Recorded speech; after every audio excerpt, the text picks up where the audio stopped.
ভারতে পালানোর সময় যশোরের শার্শা উপজেলার শিকারপুর সীমান্তে গাজীপুর মহানগর আওয়ামী লীগের সহ সভাপতি ও গাজীপুর সিটি কর্পোরেশনের সাবেক প্যানেল মেয়র আসাদুল রহমান কিরণকে গ্রেপ্তার করেছে বিজিবির যশোর ব্যাটালিয়ন সোমবার রাতে নিজস্ব গোয়েন্দা তথ্যের ভিত্তিতে জানতে পারে যে অত্র ব্যাটালিয়নের দায়িত্বপূর্ণ শার্শা উপজেলার শিকারপুর সীমান্ত দিয়ে কতিপয় ব্যক্তি অবৈধভাবে ভারতে যাওয়ার চেষ্টা করছে। এই পরিপ্রেক্ষিতে আনুমানিক রাত 11:30টায় অধিনায়কের দিক নির্দেশনায় অধীনস্থ শিকারপুর বিওপির টহল দল সীমান্তবর্তী বেতনা এলাকায় অভিযান চালায়।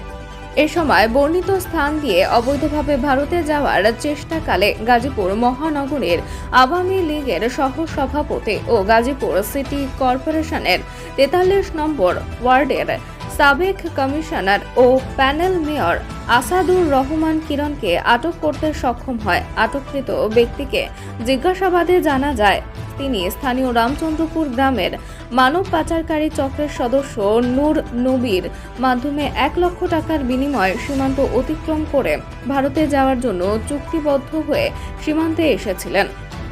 হ্যাঁ ভাই সাহেব, আপনার পরিচয়টা জোরে বলবেন, পরিচয়টা বলেন। আমি আসাদুর রহমান কিরণ, হ্যাঁ, সহসভাপতি গাজীপুর মহানগর আওয়ামী লীগ। আপনি কোথায় যাচ্ছিলেন? আমি ট্রিটমেন্টের জন্য ইন্ডিয়া যেতে চাচ্ছি। কত টাকার বিনিময়ে যাচ্ছিলেন?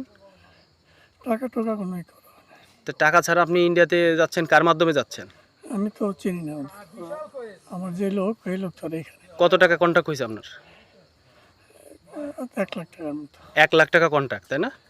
আচ্ছা, বুঝতে পারছি।